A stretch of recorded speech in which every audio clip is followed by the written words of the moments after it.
Hello, everyone, and welcome to Module 3, Nutrition and Healthy Eating in Multiple Sclerosis. This session is intended for adults living with MS, caregivers, and professionals who support them. Today, we will explore how everyday food choices can support energy, digestion, healthy body weight, bone and muscle health, and overall quality of life. We will also discuss what the evidence does and does not tell us about special diets for MS. The central message of this module is that food cannot cure MS, and there is no single eating plan that is best for everyone.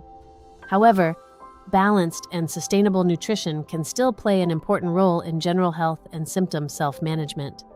This is an educational session and not an individual dietary prescription. People with swallowing problems, significant weight changes, diabetes, kidney disease, bowel difficulties, food allergies, or other medical conditions may need personalized advice from a doctor or registered dietitian. This module is organized into 6 connected areas. First, we will discuss why nutrition matters for people living with MS, even though food is not a cure for the condition. Second, we will examine the idea of a magic diet. Many people encounter strong claims online, so it is important to separate promising ideas from proven facts. Third, we will look at balanced meals, healthy body weight, and realistic energy balance without shame or extreme restriction. Fourth, we will connect food and hydration with fatigue, bowel comfort, bone health, and vitamin D. Fifth, we will discuss supplements and how eating patterns can be adapted to changing symptoms and energy levels.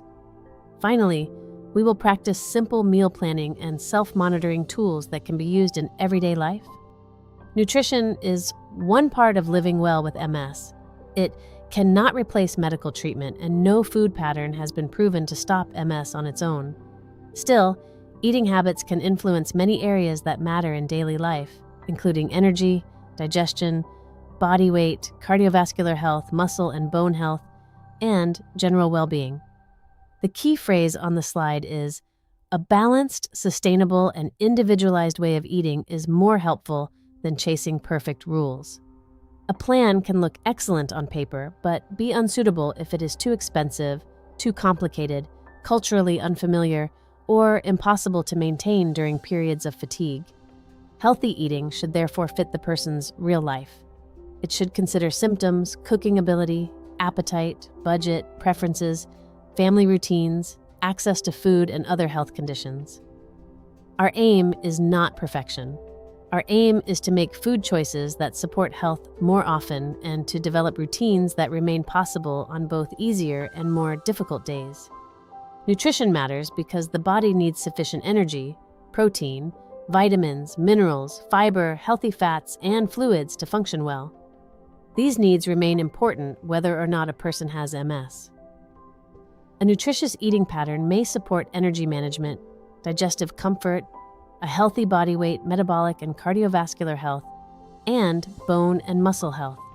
These areas can influence mobility, recovery, confidence, and participation in daily activities. For example, eating too little may contribute to weakness, unintended weight loss, or reduced muscle mass. Eating a pattern that is consistently high in heavily processed foods may make weight, heart health, or digestion more difficult to manage. Inadequate fluid or fiber intake may contribute to constipation in some people.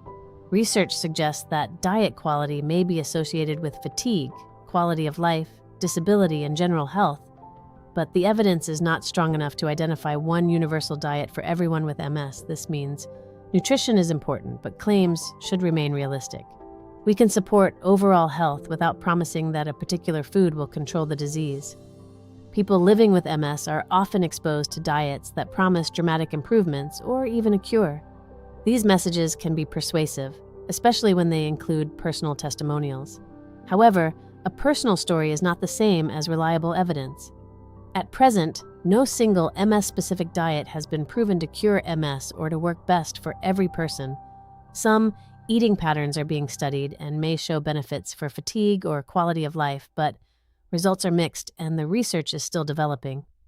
This does not mean diet is unimportant. It means we should avoid presenting uncertain information as a guaranteed treatment.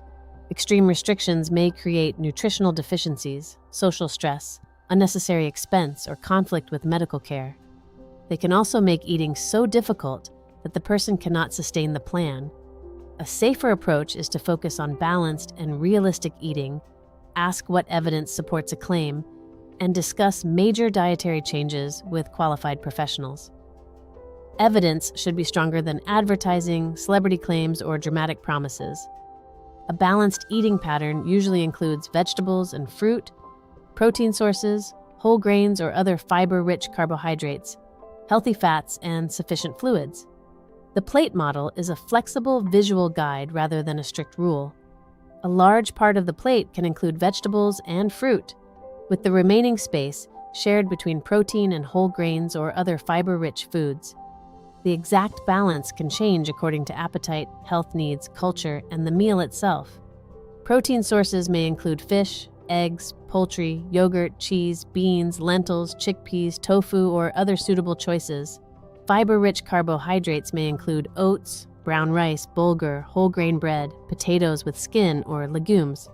Healthy fats may come from olive oil, nuts, seeds, avocado, or oily fish. Nutrient-dense food means that a food provides useful nutrients relative to its energy content. It does not mean that every food must be perfect. Enjoyment, convenience, tradition, and social eating are also part of a healthy relationship with food. The most useful questions are practical. How can I improve the nutrient quality of this meal without making life harder?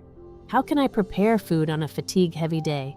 How can I keep meals and hydration reasonably regular? Body weight may change for many reasons: reduced activity, fatigue, medication effects, low mood, stress, appetite changes, swallowing difficulties, limited cooking ability, or financial barriers can all affect eating and weight. Both undernutrition and excess weight can create additional difficulties. Undernutrition may reduce strength, immunity, recovery, and muscle mass.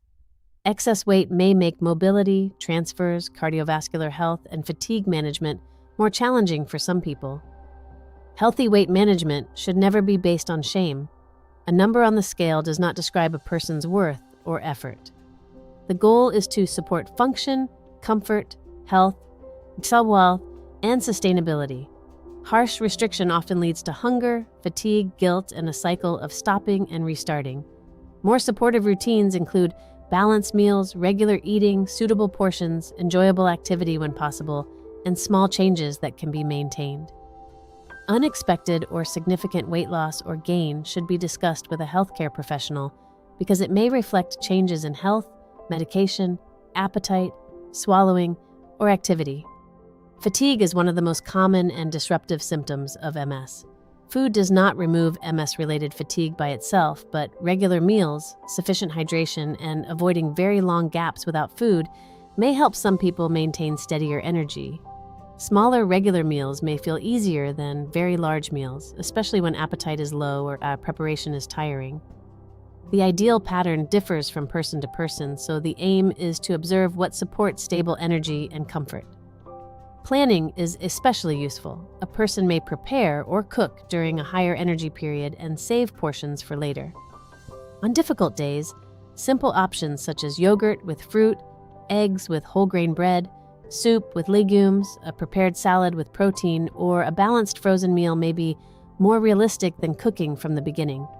The purpose of a backup meal is not culinary perfection. It is to prevent a fatigue-heavy day from becoming a day with very little food or fluid. It is also useful to notice whether large amounts of caffeine, sugary drinks, or irregular eating create an energy rise followed by a crash. Self-monitoring can help identify personal patterns. Bowel difficulties can include constipation, urgency, or irregular habits.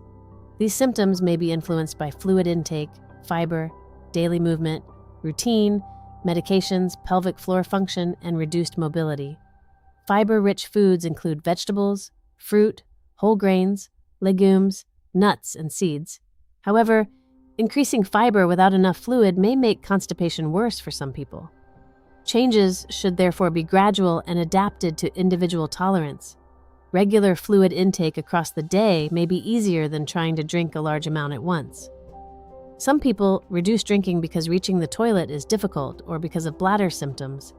These concerns should be discussed with healthcare professionals rather than managed through severe fluid restriction. Gentle movement, when possible, and a consistent toilet routine may also support bowel regularity. A short record of food, fluids, medications, activity, and symptoms may reveal patterns. Persistent constipation, severe abdominal pain, blood in the stool, repeated urgency, or major changes in bowel habits require professional assessment. Bone health matters because reduced mobility, lower weight-bearing activity, falls, age, menopause, smoking, low body weight, and some medications may increase the risk of weaker bones. Vitamin D is widely discussed in relation to MS. Low vitamin D levels have been associated with MS risk and disease activity, but vitamin D is not a simple cure, and high doses are not automatically safe or beneficial. The appropriate amount depends on individual factors, blood test results, diet, sun exposure, other conditions, and medication. Highest dose supplementation should therefore be discussed with a doctor or qualified professional. Calcium and protein are also important for bone and muscle health. Calcium sources may include dairy products, fortified alternatives, some leafy vegetables, tofu prepared with calcium, or other culturally appropriate foods. Protein should be spread through the day when possible. The overall eating pattern remains more important than focusing on one nutrient in isolation. Nutrients work together, and a supplement cannot automatically compensate for an unbalanced diet. Many people consider vitamins, minerals, herbs, powders, or other supplements. Marketing often presents these products as natural and therefore harmless, but natural does not always mean safe. A supplement may be unnecessary, contain an excessive dose, interact with medication, affect the liver or kidneys, or create side effects. Quality and labeling can also vary between products and countries. Before taking a supplement, ask 4 questions. Why do I want to take it? What evidence supports it? Could it interact with medication or another condition? Have I discussed it with a qualified professional? Supplements can be useful when there is a diagnosed deficiency, a medically identified need, or difficulty meeting a nutrient requirement through food. The decision should be purposeful rather than automatic. The phrase, "food first, supplements carefully," is a helpful general principle. It does not mean supplements are always wrong. It means they should have a clear reason and be used safely. Nutrition in MS should be adaptable because symptoms can change. A strict plan that works only on a very good day is unlikely to be sustainable. On a high fatigue day, use simple, low-effort meals. Helpful supports might include pre-cut or frozen vegetables, canned beans, boiled eggs, yogurt, soup, whole grain bread, prepared fish or chicken, or balanced meals stored in the freezer. On a better energy day, a person may batch cook, portion meals, shop with a list, wash produce, or prepare ingredients for later. On a low appetite day, hydration and small nourishing choices may feel more manageable than a large meal. Examples could include yogurt, milk or a fortified alternative, soup, a small sandwich, fruit with nut butter, or another tolerated option. During digestive discomfort, gentler foods may be preferred temporarily, depending on the symptom and professional advice. There is no single gentle diet that suits every bowel problem. These adaptations are not failures. They are examples of symptom-responsive self-management. The best strategy is one that survives real life. Meal planning does not need to mean creating a complicated 7-day menu. It can simply mean choosing a few repeatable breakfasts, easy lunches, simple dinners, and practical snacks. This reduces decision fatigue.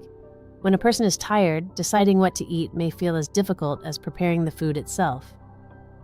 A shopping list can be organized by broad categories: vegetables and fruit, protein foods, fiber-rich staples, healthy fats, easy backup meals, and drinks. Buying what will realistically be eaten is more useful than buying an ideal selection that later goes to waste. Keeping a few dependable foods at home can prevent skipped meals. Examples include oats, eggs, canned tuna or beans, whole grain bread, frozen vegetables, yogurt, soup, rice or bulgur, nuts, and fruit, depending on preferences and medical needs. Shopping support may include online ordering, delivery, going at a quieter time, using a small trolley, asking someone for help, or dividing a large shopping trip into smaller tasks. Sustainable habits are intentionally simple. One repeated healthy meal can be more valuable than a complicated plan that is abandoned after 3 days. Reflection is useful when it remains simple and curious rather than judgmental. The purpose is not to label foods as good or bad or to criticize yourself. Ask practical questions. When do I feel most tired? Do I skip meals on difficult days? Am I drinking regularly? Are bowel symptoms linked to routine, hydration, medication, or particular foods? A short record may include meal timing, fluids, fatigue, bowel comfort, appetite, and any unusual symptoms. It should not become an exhausting task. Even a few days of notes may reveal useful patterns. The 3-part reflection exercise is a good starting point. 1 nutrition habit that already helps me, 1 challenge that makes healthy eating harder, and 1 small change I can realistically try this week. The small change should be specific. Instead of eat better, it might be keep a bottle of water beside my chair, add a protein source to breakfast, or prepare 2 freezer portions on Sunday. If a pattern is concerning, such as repeated choking, unintended weight loss, severe digestive symptoms, or difficulty eating, it should be discussed with an appropriate professional rather than managed only through self-monitoring. There is no single proven magic diet for MS, but healthy nutrition still matters for general health, energy, digestion, weight, muscle, bone health, and quality of life. Balanced and sustainable eating patterns are more useful than extreme restrictions or dramatic promises. Diet quality may influence fatigue and well-being, but current evidence does not support one universal prescription for every person with MS. Hydration, bowel health, body weight, and practical meal preparation are important parts of self-management. Supplements should be used for a clear reason and with appropriate professional guidance, especially when high doses or medication interactions are possible. The goal is not perfect eating. The goal is realistic nutrition that supports the person's needs and can be maintained over time. There is no single proven magic diet for MS, but this does not make everyday nutrition unimportant. Food can support energy, comfort, digestive health, body weight, bone and muscle health, and participation in daily life. A healthy eating pattern should support the person rather than control or punish them. It should be flexible enough for fatigue-heavy days and simple enough to continue in real life. Small actions matter.